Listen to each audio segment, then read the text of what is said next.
대권 뉴스.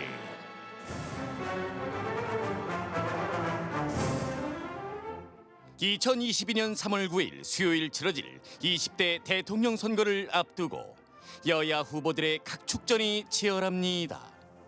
요동치는 대선 판도에 어떤 일이 있었는지 알기 쉽게 정리해드립니다. 대권 뉴스. 대선 앞두고 꼭 알아야 할 정치권 소식 전해줄 분들입니다. 봉봉봉봉 봉봉봉. 이분은 지치지 않습니다. 최진봉 성공회대 교수입니다. 네, 안녕하십니까, 최진봉입니다. 당당해서 좋다 시사평론계 루이 암스트롱 서정욱 변호사 나왔습니다. 자, 4433님이 최진봉 교수님과 서정욱 변호사님의 대권 뉴스가 기대됩니다. 이 코너가 좀 정착이 돼가는 것 같습니다. 예, 오늘도 치열한 토론 부탁드리겠습니다. 자, 대선까지 이제 23일 남았죠. 오늘 나온 한국사회여론연구소 조사 결과부터 볼게요. 이른바 적폐수사 논란 영향일까요? 격차가 조금 줄어든 것 같은데 봉 교수께서 정리를 좀 해주시죠. 예, 말씀하신 것처럼 오늘 이제 한국사회여론연구소가 TBS 의뢰로 지난 11일부터 12일까지 전국 1,005명을 대상으로 실시한 여론조사 결과고요. 이번 조사는 중앙선거위원회 제공한 안심번호 무선 자동 응답 방식 100%로 이루어졌고요. 표본 오차는 95% 신뢰 수준에서 플러스 마이너스 3.1%포인트, 응답률은 8.5%입니다. 자세한 내용은 중앙선거 여론조사심의위원회와 한길리서치 홈페이지에서 확인할 수 있습니다. 결과는 말씀하신 것처럼 이게 주례조사고요. 이재명 후보가 40.4%, 윤석열 후보가 43.5%로 집계가 됐고 두 후보 사이의 격차는 오차 범위 내인 3.1%로 나왔습니다. 이게 지난주가 6.2%였으니까 줄어들었다고 볼 수 있을 것 같고요. 이어서 안철수 국민의당 대선 후보는 7.8%, 심상정 정의당 대선 후보가 3.5%, 그리고 처음 이번 조사에 포함된 허경영 후보는 1.2%를 얻었습니다. 네, 그랬군요. 예. 자, 지난주 6.2에서 간격이 3.1로 줄었는데 서정욱 변호사님, 자, 여론조사 추이 어떻게 해석하고 있어요?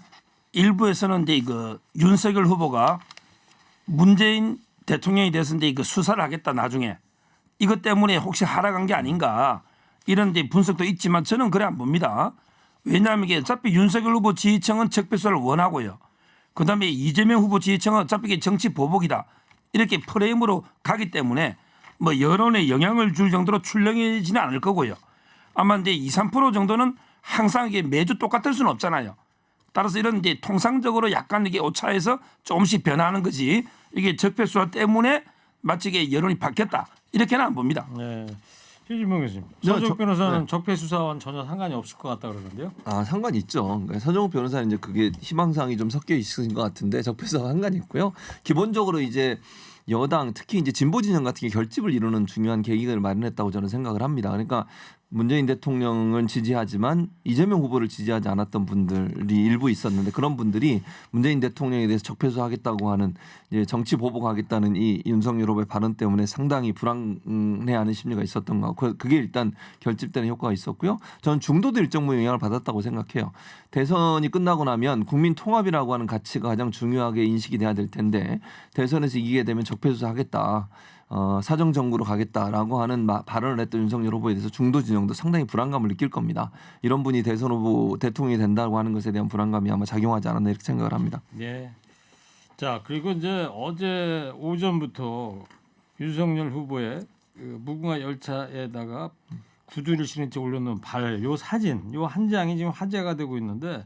봉 교수께서 이 상황 어떤 건 좀 설명을 좀 해주실래요? 예, 이게 이제 이상일 상근 보좌역 이 사진을 올렸어요 본인의 SNS에. 근데 그 자리에 누가 있어? 윤석열 후보가 앉아 계시고 그 건너편 옆자리에 이상일 상근 보좌역이 앉아 계시고 윤석열 후보 바로 옆에는 이제 김병민 대변인이 앉아 있었거든요. 근데 이상일 보좌역 옆에 자리가 비어 있었어요. 네. 그러니까 윤석열 후보의 앞에 있는 자리죠. 그러니까 열차 타면 마주보기 의자가 이렇게 설치된 곳이 있지 않습니까? 그곳에 구두를 신은 채로 X자로 다리를 꼬아서 발을 올려놓은 겁니다. 이 사진을 이제 이상일 상임 보좌역이 본인의 SNS에 올렸는데 이 사진이 올려지자마자 이제 비판이 엄청나게 있었죠. 왜냐하면 일단 의자에 신발을 신은 채로 발을 올리는 경우는 있을 수 없는 일이거든요. 그러니까 이게 윤석열 후보가 이런 행동을 한 것에는 상당히 비판이 많았고 도덕 관념도 없느냐 이런 비판도 있었고요. 일단 남이 앉을 수 있는 자리잖아요. 물론 이 열차 자체는 뭐 임대를 했으니까 남이 앉을 가능성은 낮지만 이 의자에 다리를 그것도 신발을 신고 다리를 올리는 것이 과연 타당한가?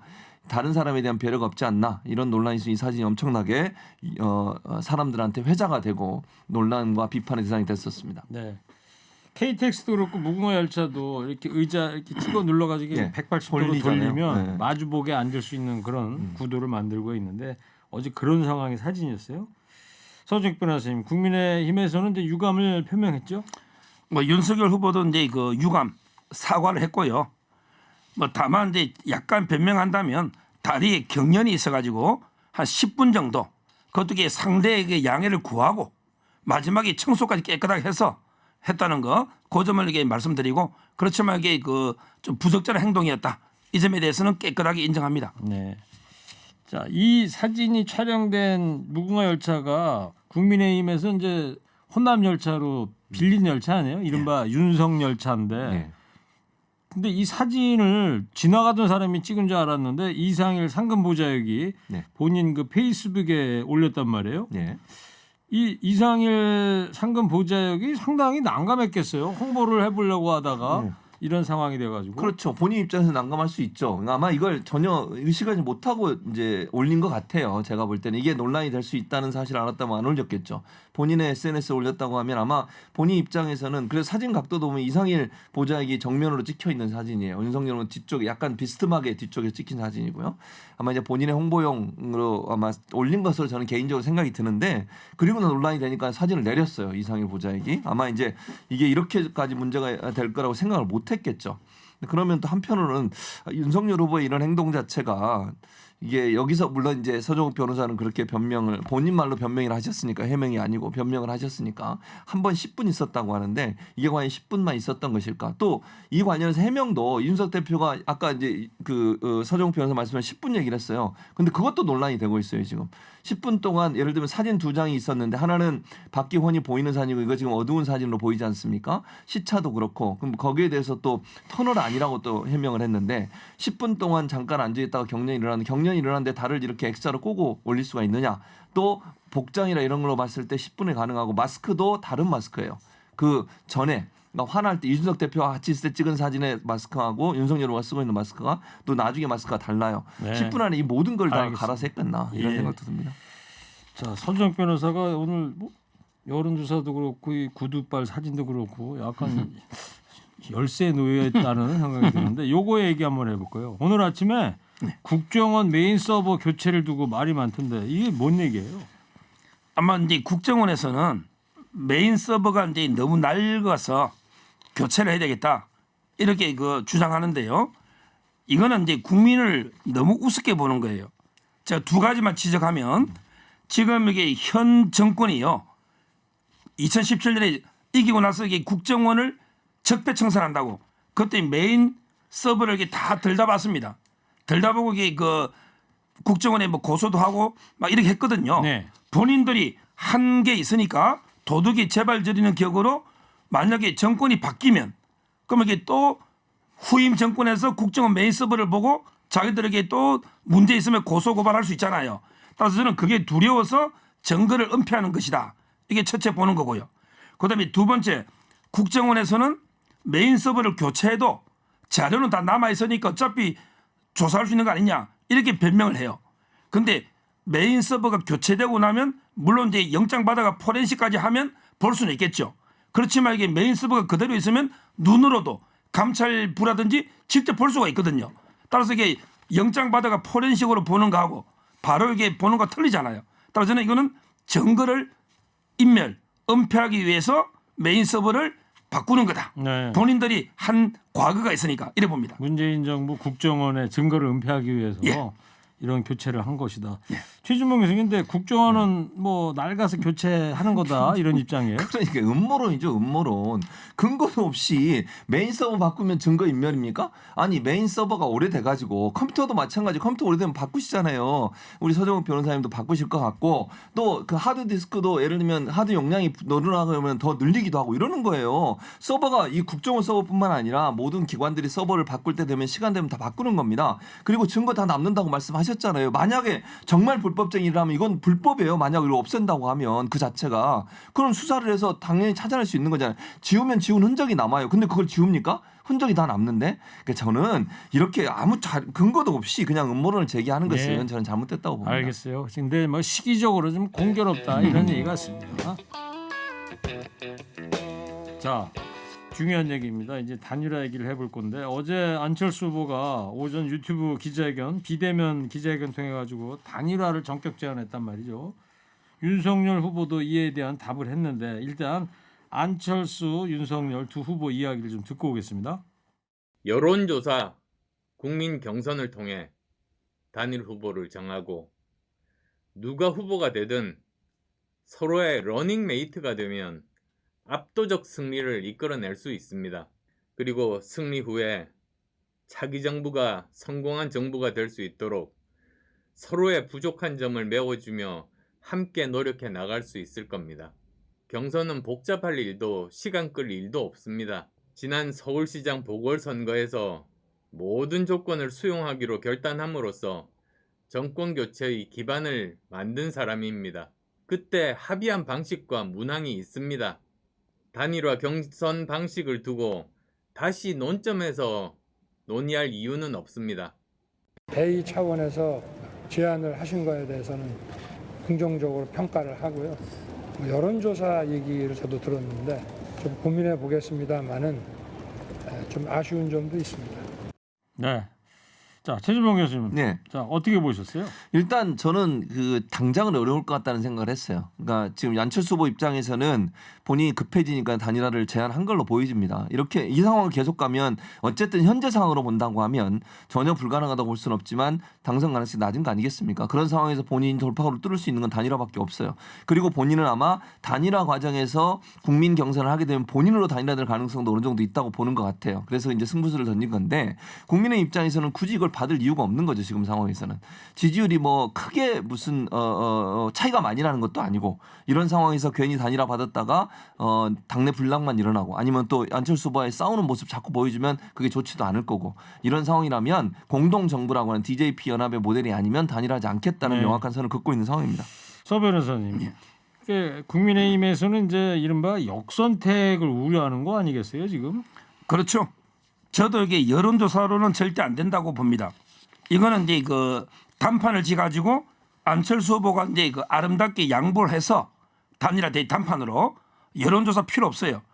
우리 그 속담 중에 길고 짧은 건 대봐야 한다는 말이 있지만 눈으로 봐도 이게 길고 짧은 게 확실하게 차이 나면 굳이 두 개를 대볼 필요 없죠. 이미 여론조사가 안철수 후보에게 10% 내고 윤석열 후보는 40%에 육박하는 여론조사 나오고 있잖아요. 이미 4배 가까이 차이 나는데 뭘 또 이게 여론조사로 뭘 더 대봐야 됩니까? 근데 안철수 후보는 오늘 아침 이태규 선대본부장도 라디오 인터뷰에서 들어보니까 지난 4.7 재보궐선거나 다 지는 자신이 이런 제안을 해서 자신이 지는 여론조사였다. 이 지는 여론조사인데 이걸 왜 안 받아들이니 이해가 안 간다 이런 얘기예요. 아 그러니까요. 결국 이게 그 DJP가 단일화했죠.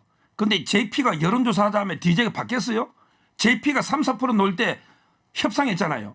그런데 정몽준, 노무현처럼 또 이게 이번에 오세훈, 안철수처럼 지지율이 비슷하게 누가 될지 모를 때 이때 여론조사 하는 거 아닙니까? 그러면 윤석열 후보가 어떤 제안을 해야지 될 것 같아요?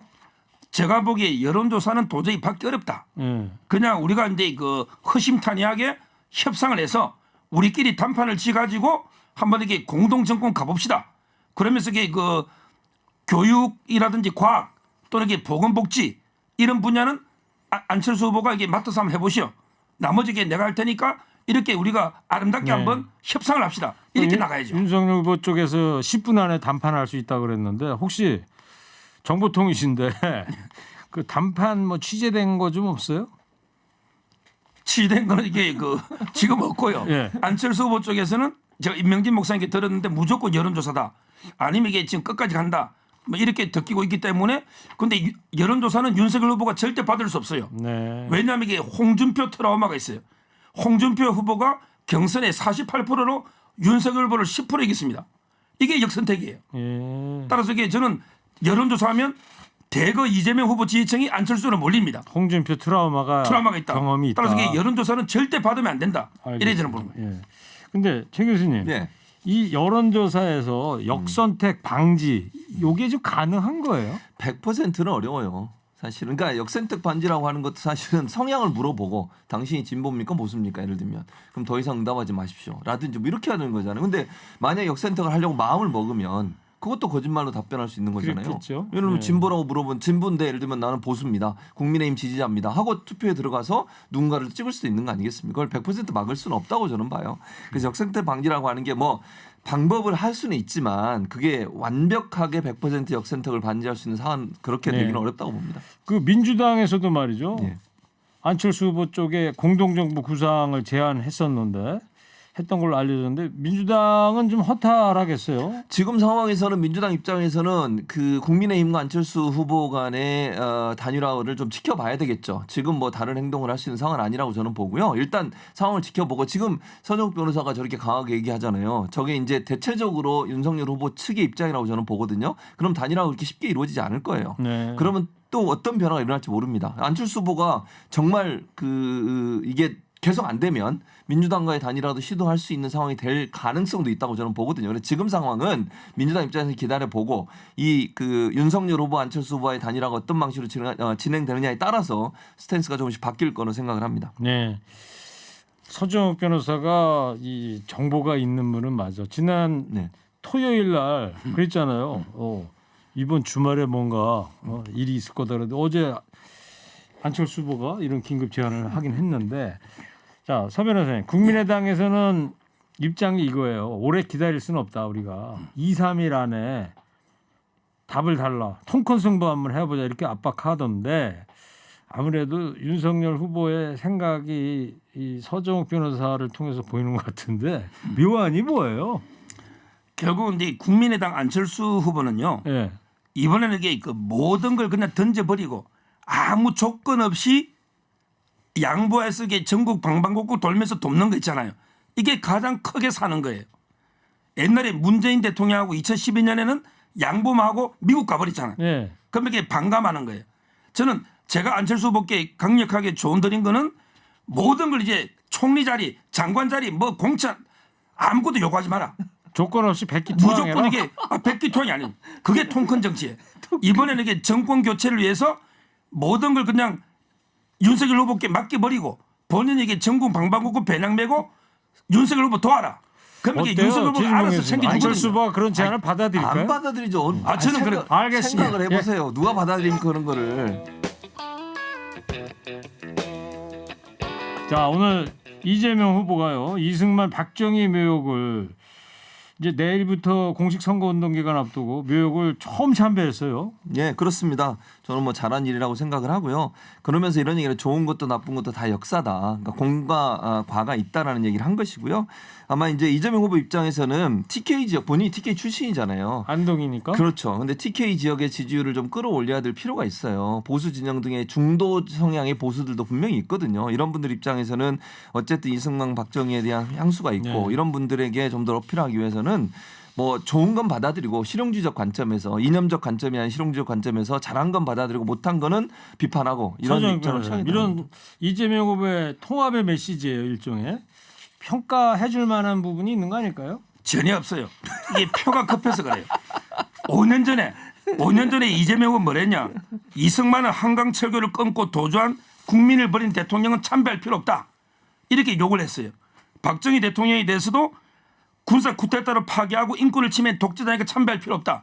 과거에 본인 발언을 사과도 안 하고 갑자기 지금 표가 급하니까 통합을 하는 이게 바로 옛날 말과 지금 말이 틀린 위선이란 거예요. 네.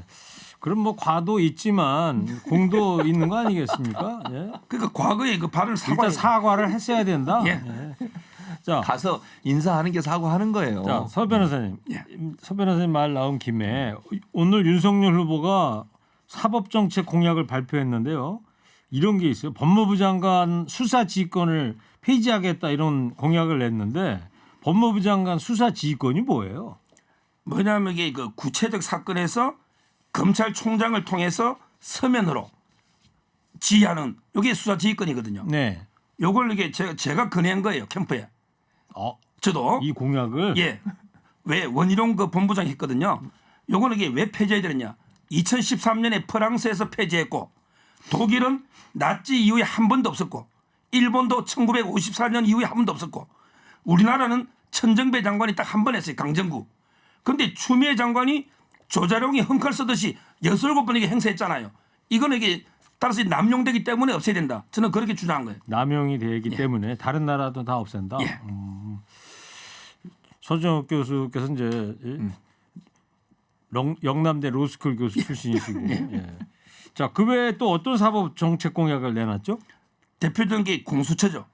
공수처도 이게 그 우선 수사권을 없애고 자꾸 지금처럼 이게 필요하면 폐지해버리겠다. 이런 게 공약을 냈고요. 네. 그다음에 검찰의 예산권을 독립해서 바로 법무부 안 통하고 한다. 이런 이제 여러 가지 공약을 내놓은 겁니다. 네. 최진봉 교수님, 참 지금 어쩌면- 서정욱 변호사는 예. 법무장관 수사지휘권이 폐지를 남발해야 되니까 이제 폐지가 맞다 얘기를 하는데, 네. 근데 이렇게 되면 법무장관 수사지휘권 폐지를 시켜 버린다면, 예. 물론 국회에서 법률 통과가 돼야 되는 거죠, 개정이 돼야 되는 거죠. 그렇습니다. 네. 그런데 만약 그렇다면 검찰을 제어할 수단이 없어지는 거 아니에요? 없어지는 거죠. 그게 검찰 공화국 만들겠다는 거예요. 지금 참고 제가 기다리고 있었는데 서정욱 변호사 말씀하실 때 안 끊고 검찰 공화국 만들겠다는 겁니다. 지금 아니 법무부 장관 수사지휘권 빼보세요. 어떻게 검찰을 견제합니까? 검찰이 잘못된 행동하고 자기 식구 제 식구 감싸게 해주고 공수처가 왜 생겼습니까? 물론 고위공직자들을 수사하는 목적도 있지만 가장 큰 목적은 검사들 수사하는 거예요. 검사들 제대로 수사 안 해서 논란이 많았고 김학의 전 차관 같은 경우도 논란이 많았지 않습니까? 그런 일들을 네. 제대로 못하기 때문에 제어하려고 이 법무부 장관 알겠습니다. 유일하게 갖고 있는 게 수사지휘권이에요. 지금 시간이 없어서 서정욱 변호사님, 요 짧게 요 답변. 지금 최진봉 교수님은 이 공약이 이행이 된다면 검찰 공화국 되는 거 아니냐 이런 우려를 표명했는데요. 제가 보기에 검찰의 오히려 독립성, 자주적으로 이게 정치적 중립성을 보장하는 장치지 독립되면 그럼 이게 외국 프랑스, 독일, 일본은 왜 했겠느냐 폐지를 이래 보는 거예요. 아니 지금까지 검찰이 그렇게 했으면 그렇게 하겠죠. 검찰이 얼마나 논란이 많고 문제가 많습니까? 알겠습니다. 국민의힘도 공격을 하잖아요. 검찰의 여기까지 독립성에 들어도 대해서. 이해를 하실 것 같아요. 자, 마지막으로 오늘 한 줄 평하겠습니다. 안철수 후보의 본격 단일화 제안으로 고심이 깊을 윤석열 후보한테 오늘 한마디씩 해주기 바랍니다. 먼저 봉보로범 교수부터 해주세요. 3, 2, 1. 끝까지 고하십시오. 교수님 고민 좀 해주세요. 그러니까 단일화하지 말고 혼자 계속 가라. 가라는 거죠. 네, 지금 스탠스를. 자, 이어서 서정욱 변호사 해주세요. 3, 2, 1. 여론조사 방식은 공멸이다. 좋겠어요. 아는 거 그럼 가라는 많아서. 거죠. 더 동일한 얘기를 결국. 아는 거 많아서 좋겠답니다. 자, 두 분 감사합니다. 대권 뉴스 지금까지 최진봉 교수, 서정욱 변호사였습니다. 고맙습니다. 감사합니다. 감사합니다.